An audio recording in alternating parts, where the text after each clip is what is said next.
Middle east में 40 दिनों तक चली इस जंग ने सब कुछ बदल दिया। अमेरिका और इजराइल ने ईरान के अहम ठिकानों को निशाना बनाया। तेल डिपो, सैन्य बेस और रणनीतिक द्वीप सब पर हमले हुए। लेकिन ईरान भी चुप नहीं बैठा। उसने जवाबी कार्रवाई में अमेरिकी फाइटर जेट और युद्धपोतों को नुकसान पहुंचाया और अरब देशों में मौजूद अमेरिकी ठिकानों को भी निशाना बनाया। हालात इतने बिगड़ गए कि पूरा मिडिल ईस्ट युद्ध की आग में झुलसने लगा। तनाव चरम पर पहुंचा तो आखिरकार दोनों देशों को पीछे हटना पड़ा। सीजफायर हुआ और फिर शांति वार्ता की कोशिशें शुरू कर दी गई। बातचीत के लिए मंच के तौर पर पाकिस्तान के इस्लामाबाद को चुना गया। अमेरिका की तरफ से उच्च स्तरीय प्रतिनिधिमंडल और ईरान की तरफ से भी वरिष्ठ अधिकारी शामिल हुए।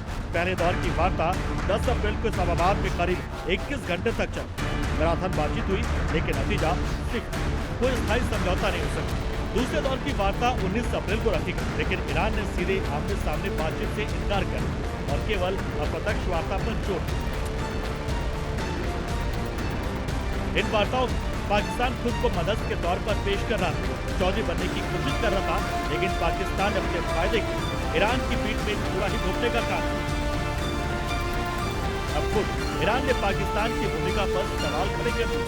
ईरान के संसद की राष्ट्रीय सुरक्षा समिति के प्रवक्ता इब्राहिम रजाई ने साफ कहा, पाकिस्तान दोस्त जरूर है लेकिन भरोसेमंद मध्यस्थ है।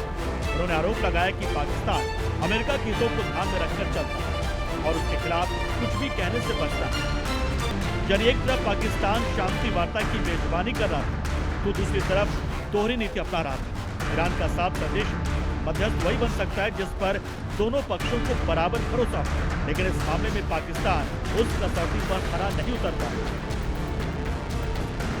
अमेरिका भी एक तरफ तो शहबाज और मुनीर की तारीफ करता है, लेकिन पाकिस्तान को अच्छा मीडिएटर वो भी नहीं मानता, क्योंकि हाल ही में सोशल मीडिया पर एक पोस्ट किया गया था जिसमें कहा गया था कि पाकिस्तान के इस्लामाबाद में यात्रा रद्द कर दी गई क्योंकि पाकिस्तान जाना सिर्फ समय की बर्बादी है।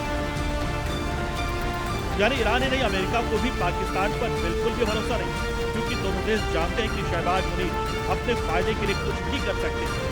इससे पहले अमेरिका की खुफिया एजेंसी ने भी राष्ट्रपति ट्रंप को मुनीर से दूरी बनाने की सलाह दी। पाकिस्तान के धोखा देने के बाद ईरान ने अब रूस की तरफ रुख किया। ईरान के विदेश मंत्री अब्बास अरागची रूस पहुंचे, जहां उनका जोरदार स्वागत किया गया। ईरान के विदेश मंत्री अब्बास अरागची व्लादिमीर पुतिन से मुलाकात करेंगे। इस बैठक में अरागची रूसी अधिकारियों के साथ चल रही बातचीत, संभावित सीजफायर और मौजूदा हालात पर चर्चा करेंगे। इसके साथ ही अमेरिका और इसराइल के साथ युद्ध खत्म करने के लिए चल रही बातचीत पर एक रिपोर्ट भी पेश करेंगे। यानी एक बार फिर पाकिस्तान का दोहरा चरित्र दुनिया के सामने एक्सपोज हो चुका है, जिसका अंदेशा अमेरिका के साथ ही ईरान को भी है, क्योंकि इस्लामाबाद में पाकिस्तान दोनों देशों के बीच सुलह कराने की बजाय अपना फायदा ढूंढ रहा था, चाहे वो अमेरिका से घातक हथियार लेने में या फिर ईरान से तेल की कीमतों में रियायत। धीरे धीरे पाकिस्तान की कूटनीति पर अब भरोसा कम हो रहा है। मिडिल ईस्ट की शांति प्रक्रिया में उसकी भूमिका खत्म हो रही है, क्योंकि ईरान यूरोप के नजदीकी बढ़ाता दिख रहा है। सबसे बड़ा सवाल, क्या ईरान और अमेरिका के बीच कभी स्थायी शांति हो पाएगी? फिलहाल जंग थमी है, लेकिन तनाव अभी भी खत्म नहीं हुआ। रिपोर्ट